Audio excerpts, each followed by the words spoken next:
sets the mood. But hey, what if I don't have the proper lighting gear? Don't worry, I got you. Let me show you how. Now, your journey of upgrading your lighting gear with literally $0, start by selecting your footage in the timeline, and then under the Basic tab, you scroll way down, and then you're going to see this feature called the RELIGHT. Now, I got this shot right here, but let's say I would like to add a little more light on the right side, which is the dark side of this whole shot. Well, as you can see right here, there are three options: the partial ambient and the preset section. But let's start off with the partial part. I can select one of these and then go further on with the customizations. As you can see right here, there are different categories for you to play around everything until you have the perfect lighting. You can choose the type of light either to make it point or directional. This really depends with the type of scene that you are lighting. Like in this case right here, it's more precise to use the point type of light. And of course, for this first step, let me choose my object, people, which means I'm actually lighting up a subject in my frame, not the background. Choose the base color of the light. Well, this section right here is in most cases operated from the previous screen. Like as you can see right here, if you select the light, you can move it around the way you want without having to bother with little details on the properties here.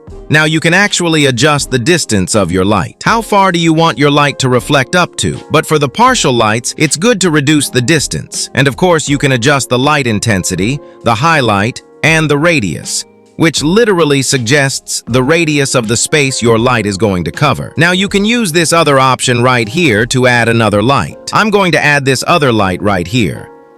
I will keep it again as a point type of lighting and then change the object to the background. Adjust the distance, and then after that, the light intensity. Now before I move on to the next step right here, I want you to see how effectively these little adjustments have affected this whole scene.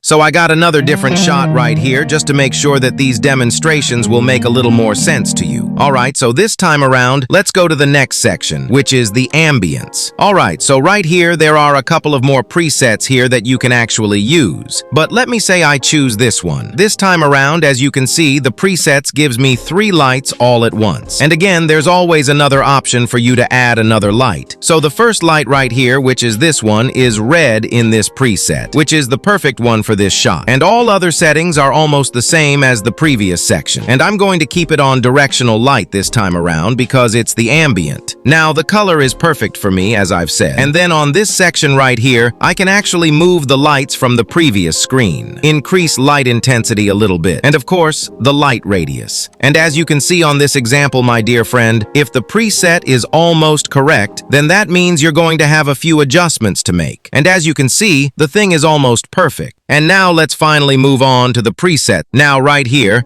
you can actually start your own combination.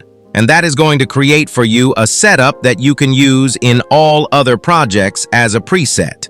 And of course, further down right here, you can see this option that says Save as a Preset. And that means next time there are no adjustments to be made. Just click and go. If you guys try this feature, let me know how is it working for you. And until then, peace.